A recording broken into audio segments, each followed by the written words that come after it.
औज़ुबिल्लाहिमिनश्शैतानिर्रजीम बिस्मिल्लाहिर्रहमानिर्रहीम।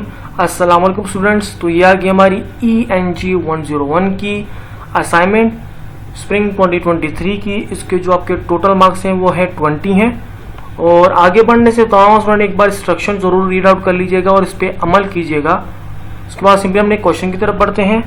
अच्छा, ये जो आपकी असाइनमेंट है काइंडली इसको एंड तक देखिएगा और अपने कॉन्सेप्ट को क्लियर कीजिएगा। ये थोड़ी कॉम्प्लिकेटेड है, अगर स्टूडेंट अगर प्रॉपर देखकर समझेंगे तो आपको समझ आ जाएगी। फिर आप अगर वही सवाल कमेंट में पूछ रहे होंगे जो मैं इसमें बता दूंगा वीडियो के अंदर, तो फिर मैं उसका जवाब नहीं दूंगा।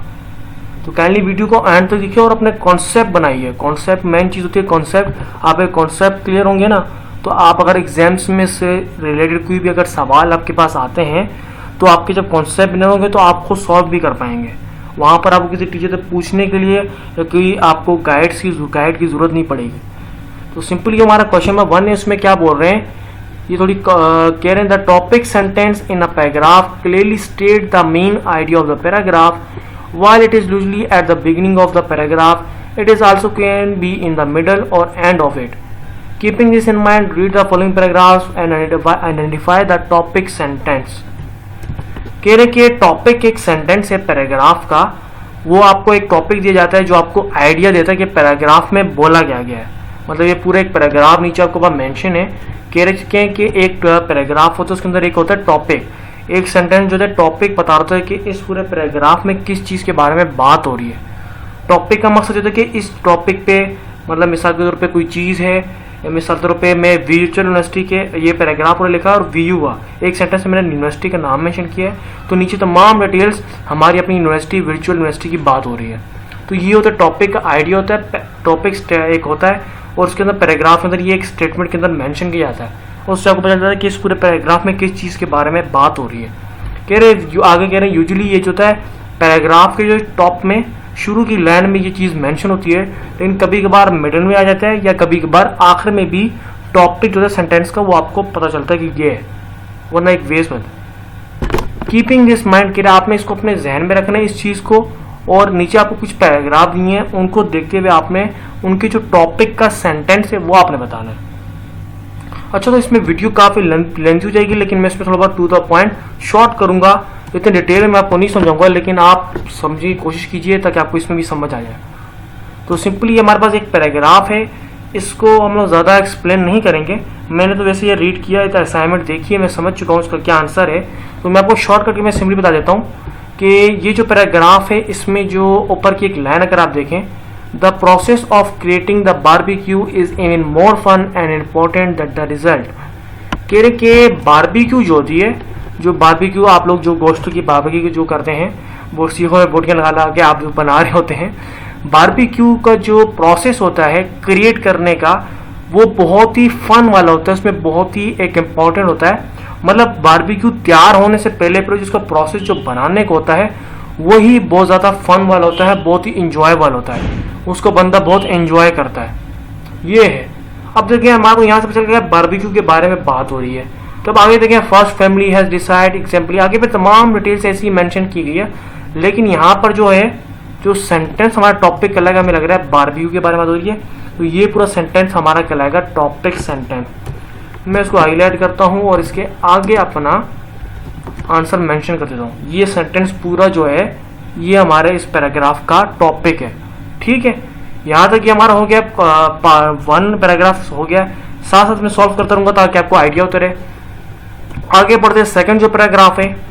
अब सेकंड पैराग्राफ में भी जो हमारा जो है, हमारा सेकंड पैराग्राफ भी जो है यहाँ तक है, आगे तक है, मैं आपको यहीं से दिखा देता हूँ। सेकंड पैराग्राफ में हमारा जो मेन जो आइडिया है वो फर्स्ट ही सेंटेंस में मैं आपको डायरेक्ट समझा देता हूँ कि पहले सेंटेंस में क्या बोल रहे हैं। कह रहे in this modern world with faster means of transportation available to more people the train nevertheless continue to be popular. यहाँ पर क्या बात हो रही है कि अपनी जो एडवांस दौर है उसके बारे में बात हो रही है। कह रहे मॉडर्न वर्ल्ड, ये जो मॉडर्न दुनिया है इसके अंदर ट्रांसपोर्टेशन या चागे वगैरह होना, यानी कि एक जगह से दूसरी जगह जाना, एक जगह से दूसरी जगह सामान पहुँचाना बहुत ही ज़्यादा फास्ट हो गया है। ट्रेन के थ्रू और दूसरी पॉपुलर चीज़ों के थ्रू आप बहुत ही आसानी से ट्रांसपोर्टेशन और फास्ट क्या कहते हैं एक जगह से दूसरी जगह मूव कर सकते हैं। ये हमारा टॉपिक हो गया यहाँ पर। आगे बीच में फिर उसी से रिलेटेड बात की गई है, कंट्रीज, ट्रेंड्स होती हैं, मोटी चीज़ें, ये पूरा डिस्कस किया पूरे पैराग्राफ के अंदर। मैं कहता हूँ इसी को कॉपी करता हूँ और नीचे आते हैं, ये आ गया हमारा टॉपिक सेंटेंस। तो ये हमारा टॉपिक का सेंटेंस हो गया, ठीक है। ये हमारा जो सेकंड पैराग्राफ है उसका टॉपिक क्या बनता है, ये बनता है। तो ये हमने यहाँ पर मेंशन कर दिया है। उसके बाद बढ़ते हैं नेक्स्ट क्वेश्चन की तरफ। ये नेक्स्ट क्वेश्चन, ये नेक्स्ट पैराग्राफ है। नेक्स्ट पैराग्राफ में क्या कह रहे हैं, my mother is neither tall nor heavy but she is the biggest person in my life. Simply यहाँ पर क्या बात हो रही है, अम्मी के बारे में बात हो रही है, अपनी माँ के बारे में बात हो रही है। कह रहे मेरी मदर जो है ना ही वो ज़्यादा लंबी है ना ही ज़्यादा भारी है, लेकिन वो बहुत ही अहम है मेरी ज़िंदगी के अंदर, बिगेस्ट पर्सन है। तो सिंपली टॉपिक इस सेंटेंस से हमारे में बात होगी कि मेरी अम्मी के बारे में बात हो रही है। तो टॉपिक सेंटेंस हमारा ये आ गया है। तो आगे फिर डिटेल्स में जो अंदर पैराग्राफ में बात हो रही है वो मदर से रिलेटेड बात हो रही है, उनकी प्रॉब्लम या उनसे रिलेटेड तमाम डिस्कशन हो रही है। तो सिंपली हमारा जो थर्ड पैराग्राफ है इसका भी हमारा जो टॉपिक सेंटेंस हो गया, इसको मैं कॉपी करता हूँ और यहाँ पर मेंशन कर देते कि टॉपिक सेंटेंस इस पैराग्राफ का क्या है, ये है। ये हमने यहाँ पे पेस्ट कर दिया। ये हमारा थर्ड पैराग्राफ का टॉपिक सेंटेंस हो गया। सो नेक्स्ट बढ़ते हैं अपने नेक्स्ट पैराग्राफ की तरफ। नेक्स्ट पैराग्राफ क्या है, अच्छा जैसे कि उन्होंने कहा भी था कि मैक्सिमम ज़्यादा से ज़्यादा जो होते हैं वो शुरू में ही आते हैं, बहुत कम सेंटर और लास्ट में आते हैं। तो वैसे तो ज़्यादातर जो कॉमन होता है वो शुरू में ही आपको टॉपिक का पता चल जाता है, फिर उससे रिलेटेड बात की जाती है।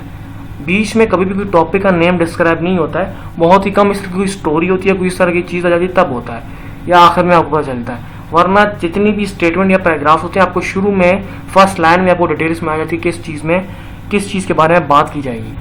अब आगे बढ़ने 4 पॉइंट को देख लेते हैं। 4 हमारा जो पैराग्राफ है उसमें कह रहे हैं everyone should wear a life jacket when they are on board. कह रहे हर कोई लाइफ जैकेट को जरूर पहनता है जब वो बोर्ड पे जाता है। यहाँ पर सिंपली बात हो रही है हमारी जो हो रही है वो बोर्ड से रिलेटेड बात हो रही है। वहाँ पर उसके उस पर विजिट करने जो भी जाता है, लाइफ जैकेट क्या है, उससे हम लोग ज़रूर पहनते हैं अपनी सेफ्टी के लिए, जो भी फिर उसी रिलेटेड आगे तमाम बातें हमारे साथ की गई हैं पैराग्राफ में। तो ये हो गया हमारा टॉपिक सेंटेंस। इसको मैं हाईलाइट कर देता हूँ और आगे यहाँ पर इसको पेस्ट कर देता हूँ। ये हमारे 4 पैराग्राफ का आंसर हो गया। उसके बाद नेक्स्ट पढ़ते हैं 5th जो हमारा पैराग्राफ है उसे देख लेते हैं। ये लास्ट पैराग्राफ है। इसमें क्या कह रहे हैं, the star system has been the backbone of the American film industry since the mid 1910। कि जो स्टार सिस्टम है, जो बैकबोन है अमेरिकन फिल्म इंडस्ट्री का, वो मिड 90s है, 1910s मतलब 90s के दौर की बात हो रही है। तब से जो है अमेरिकन फिल्म इंडस्ट्री का जो है बैकबोन है स्टार सिस्टम। सिंपली यहाँ पर क्या करें, स्टार सिस्टम की बात हो रही है कि एक स्टार सिस्टम जो है एक बैकबोन है पूरी फिल्म इंडस्ट्री का। एक बैकबोन मतलब है उसका, यानी कि आप बोल सकते हैं उसकी वो बोलते हैं नींद रखी, एक पॉइंट रखा है वो है। तो सिंपली अब इसी स्टार सिस्टम के बारे में, इंडस्ट्रीज के बारे में पूरी पैराग्राफ में बात हो रही है। यहाँ से मैं कह हमारा टॉपिक सेंटेंस ये है। सिंपली इसको मैं कॉपी कर लेता हूँ और यहाँ पर अपने टॉपिक सेंटेंस जो हमारा है हेडिंग उसके आगे मेंशन कर देता हूँ कि इस पैराग्राफ का टॉपिक सेंटेंस ये है। उसके बाद आगे बढ़ते हैं नेक्स्ट। यहाँ पर हो गया हमारा क्वेश्चन नंबर 1 जो है कंप्लीट हो चुका है। उसके बाद हम बढ़ते हैं अपने नेक्स्ट क्वेश्चन की तरफ बढ़ते हैं और उसे देख लेते हैं उसमें हमसे क्या पूछा गया है। तो सिंपली आ गया क्वेश्चन नंबर 2 आ गया है, तो हम साथ साथ ही सॉल्व करेंगे सारा ताकि आपको एक आइडिया हो जाए। तो क्वेश्चन नंबर 2 में कह रहे हैं Mark Twain explain the art of writings a tale shall accomplish something and arrive somewhere. कह रहे मार्क ट्वेन एक एक्सप्लेन करें कि आर्ट जो राइटिंग है, टेल है जो अराइव हुई है कहीं ना कहीं जगह पे। It follows one or more characters through a series of events. ये अच्छा एक राइटिंग के बारे में बात हो रही है, कहानी के बारे में बात हो रही है कि ये फॉलो करती है बहुत ज़्यादा कैरेक्टर्स और सीरीज और इवेंट्स को। बाय द एंड आखिर में it arrives at a targeted destination or purpose fulfilling its reason for having been told. तो आखिर में क्या होता है, ये अराइव हो जाती है अपने टारगेट जो उसका डेस्टिनेशन होता है, पर्पस जो उसका होता है, उसको पूरा करने के लिए, उस रीजन को पूरा करने के लिए जो उसको कहा जाता है, उसको बाद में फिर ये पहुँचती है, उसको कंप्लीट करती है। उसके बाद आखिर क्या कहने, keeping in view the above statement, read the given story and answer the following question. कि आपको जो हमने पॉइंट पता है इसको अपने माइंड में रखिएगा स्टेटमेंट को, और नीचे आपको हम एक स्टोरी दे रहे हैं, उसके रिलेटेड पर आपसे सवाल होंगे, उसका आपने जवाब देना है। अच्छा, आप सबको एक दोबारा एक आइडिया देना चाहूँगा कि जितने भी ऊपर हमने पैराग्राफ जिस तरह अपनी असाइनमेंट पढ़े, मैंने आपको टू द पॉइंट आंसर बता दिया कि फर्स्ट लाइन में ये है। तो काइंडली एक बार कीजिएगा, अपने आप को कंसेप्ट बनाने के लिए, अपनी नॉलेज के लिए तमाम पैराग्राफ से एक बार रीड आउट जरूर कीजिएगा और उसको समझिएगा कि आपने टॉपिक इसको चुना है, आगे फिर डिस्कशन क्या हो रही है, क्या आइडिया है। ठीक है, तो जो हम लोग आपस में जो चीज़ समझ रहे हैं वो प्रॉपर इसमें मेंशन है कि नहीं, आपको एक आइडिया हो जाएगा। अब यहाँ पर देखें, इन्होंने कहा एक कहानी है, ऊपर एक स्टेटमेंट दिया किस तरह की कहानी होती है, उसके अंदर ये चीज़ें होती हैं। अब हमें नीचे क्वेश्चन में भी बोला कि आपने इस कहानी को अपने जहन में, स्टेटमेंट को जहन में रखिए, नीचे कहानी दी गई उसे रीड आउट कीजिए और उससे रिलेटेड सवाल के जवाब दीजिए। अब सिंपली नीचे चलते, ये देखिए बहुत ही बड़ी एक कहानी है, मैं आपको अभी यहाँ रीड करने लग जाऊँ, बहुत ही लेंथी एक वीडियो हो जाएगी और तमाम स्टूडेंट जो पता है स्किप करना है। अब बहुत ही कम स्टूडेंट होते हैं जो समझ नहीं आते हैं, वो पूरी वीडियो को देखते हैं, लेकिन ये बहुत ज़्यादा मतलब घंटे तक वीडियो चली जाएगी है, तो उसमें टाइम आपका बहुत वेस्ट होगा। आप एक काम कीजिएगा, इस तमाम स्टोरी को एक बार रीड आउट ज़रूर कीजिएगा, ये आपके अपने फ़ायदे के लिए ही है। तो मैं आपको सिंपली क्वेश्चन की तरफ लेके जाता हूँ, साथ हम उसके आंसर भी ले जाएंगे। तो ये पूरी एक स्टोरी है, इससे रिलेटेड फिर आगे हमारे से सवाल किए गए। मैं ये पूरी एक बार रीड आउट कर चुका हूँ आपको सोल्यूशन बना के देने के लिए, लेकिन आपने भी एक बार से जरूर करना है। तो सिंपली क्वेश्चन नंबर 1 जो है हमारा, 5 सवाल है इसके, जो इसके हमने जवाब देने। फर्स्ट में क्या कह रहे हैं, read the above mention text carefully and give it a suitable title. कह रहे हैं आपने ऊपर जो अपनी पूरी कहानी पर रीड आउट की है, अब उसके लिए कोई एक अच्छा सा हमें टाइटल बताइए कि टाइटल इसके लिए क्या हो सकता है, क्या आपको लगता है। तो सिंपली मैं यहाँ पर मेंशन करता हूँ, आपके सामने ही आंसर मेंशन करता हूँ। इसका आंसर होगा, आपने भी ऐसे ही लिखना है जिसमें मैं लिख रहा हूँ। मैंने कहा इसका टाइटल यानी कि ऊपर एक साथ एक लड़का है, उसके बारे में बात हो रही है, उसने अपनी पूरी लाइफ के बारे में डिस्कशन की है, तो हम सिंपली आप मेंशन इसको करते हैं। टाइटल हम देना चाहेंगे इसका, thoughts journey to expressing his feelings. Expressing spelling वाला तो ये, तो मैं इसको करेक्ट कर लेता हूँ। मैंने कहा इसको टाइटल मेरे को जो मेरे हिसाब से लगता है वो लगता है साथ की जर्नी और उसने एक्सप्रेस की अपनी फीलिंग्स को, ये टाइटल होना चाहिए। ये हो गया हमारा पार्ट 1 का आंसर। फिर सेकंड क्या है, सेकंड में हमने कहा है what is the purpose, author purpose. आपके हिसाब से ऑथर का इस हिसाब से आपको क्या लगता है पर्पस क्या होगा, मतलब ये जो स्टोरी आपने पढ़ी है तो आपके हिसाब से इसका जो आइडिया होगा वो क्या होगा, पर्पस वो क्या देना चाहता है। अच्छा, अब ये हमारे इसमें पूछे कि आथर का आपके हिसाब से क्या लगता है कि पर्पस क्या होगा। सिंपली यहाँ पर मेरे हिसाब से मुझे तो लगा है, अगर मैं एंटरटेन बोलूँ या इन्फॉर्मेशन बोलूँ या परसुएड बोलूँ, यहाँ पर जो मुझे फिलहाल सूटेबल तो एंटरटेनिंग लग रहा है कि एंटरटेन हुआ है, या इन्फॉर्मेशन भी हो सकता है या परसुएड भी। ये फिलहाल कन्फ्यूजन है, इसमें आप अपने हिसाब से देख लीजिएगा, लेकिन मेरे को तो कन्फ्यूजन इसमें लग रही है कि मैं बोलूँ एंटरटेन बोलूँ, क्योंकि पूरी एक जर्नी पता है कि उसको मैं एंटरटेनमेंट भी बोल सकता हूँ, इन्फॉर्मेशन, दोनों मुझे सूटेबल लग रहे हैं। तो एक काम करते हैं, एंटरटेनमेंट कर देते हैं, इसको मैं हाईलाइट करता हूँ और इसको यहाँ से मैं, ताकि आपको आइडिया हो जाए। ये हो गया। थर्ड वन जो है उसमें हमारे को क्या लगता है, कह रहे हैं कि आपके हिसाब से जो ये स्टोरी आपको बताई गई है, इसका जेनर आपको क्या लगता है, मतलब इसका जेनर कहते हैं कि एक्शन बेस है, रोमांटिक बेस है, कहानी बेस है, डॉक्यूमेंट्री बेस है, क्या आपको लगती है, या रियल स्टोरी बेस है या फिक्शन बेस है। तो हम नीचे इन्होंने ऑप्शन दिया कि नॉन फिक्शन है, आपको लगता है कि ये रियल लग रही है, आपको फिक्शन है, या तो फिर फिक्शन बेस है, मन घड़त आपको लगती है,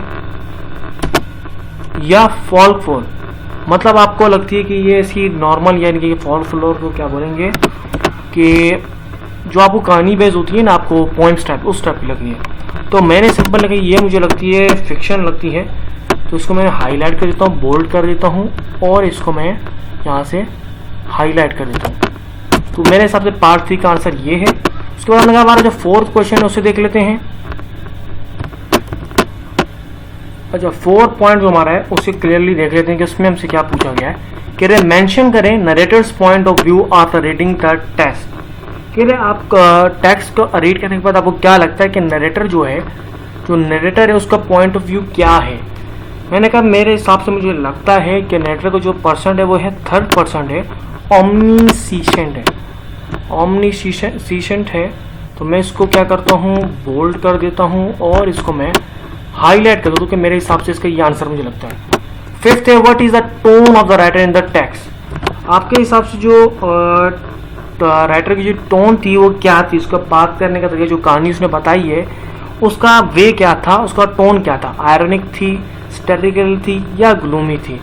तो मैंने यहाँ पर मेंशन करते हैं हमारे हिसाब से मुझे लगता है कि वो ग्लूमी थी उसकी टोन, तो इसको हाईलाइट कर दिया। तो यहाँ पर हो गया आपका जो क्वेश्चन है, लास्ट क्वेश्चन भी आपका कंप्लीट हो चुका है। उम्मीद करता हूँ आपकी इस वीडियो से हेल्प हुई होगी और आपके कॉन्सेप्ट क्लियर हुए होंगे। तो काइंडली प्लीज़ इस चैनल को ज़रूर सब्सक्राइब कर दीजिएगा और अपने दोस्तों इस वीडियो को शेयर कीजिएगा ताकि उनकी भी हेल्प हो जाए। Till then, thanks for watching.